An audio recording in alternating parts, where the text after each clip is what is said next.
So I was talking about long distance running, overland running, cross country. Okay, so you're running actually at the same quality the whole time. But sometimes you just can't do it.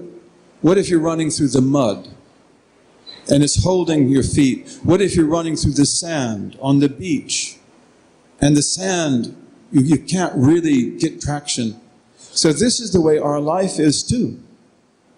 And we talk about that in the spiritual path because you want to know God. And you want to know God experientially, in experience.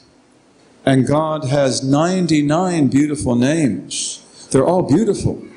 Although some of them are names of beauty, like Ar-Rahman, Ar-Rahim, Ar-Ra'uf, and so forth. Others are names of majesty, like Al-Khafid, Al-Qabid, Al-Dar, Al-Muntaqim, the one who puts you down, the one who makes you contract, the one who takes revenge, the one who denies and withholds. And you have to know God in all of His names. This is what the people of Ihsan, the Sufis, call real Tawheed. It's when I know the Muwahhad, I know God who is the one, declared to be one in every name. And the 99 names have under them infinite other names. Okay, there are 99 foundational names. Ummahatul Asma, they're called. The foundational names. So you have to know God in all of His names.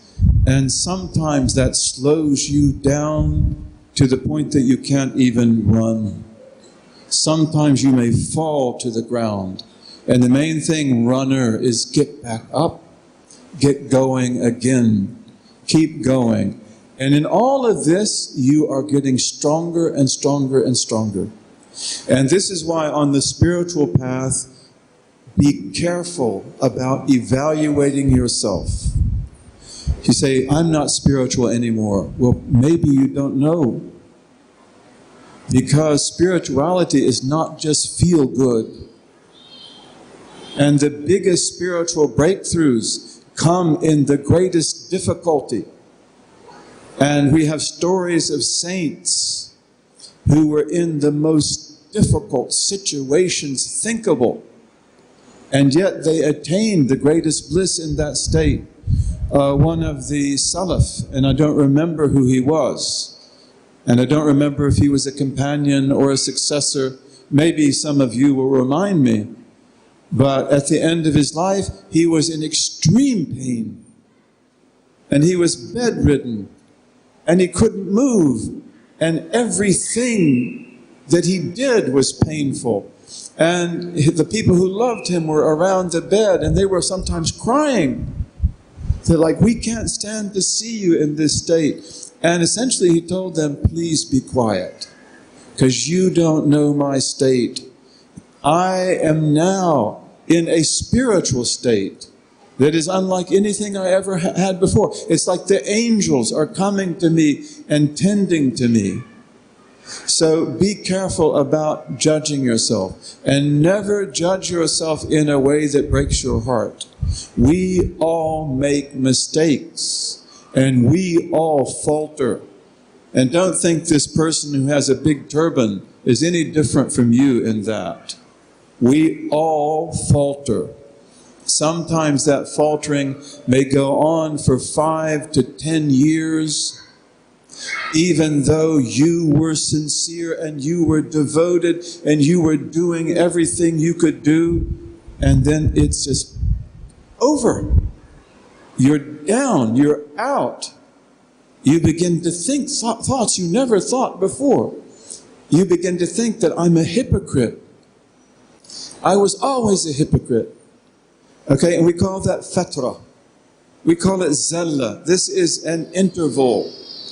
When God has manifested Himself to you in one of those names, like Allah, the causer of harm, Al-Mudil, which is not one of the 99, but it is regarded to be one of his names. The one who leads astray.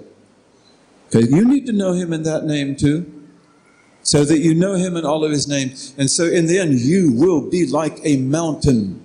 The awliya are mountains. They don't need anchors.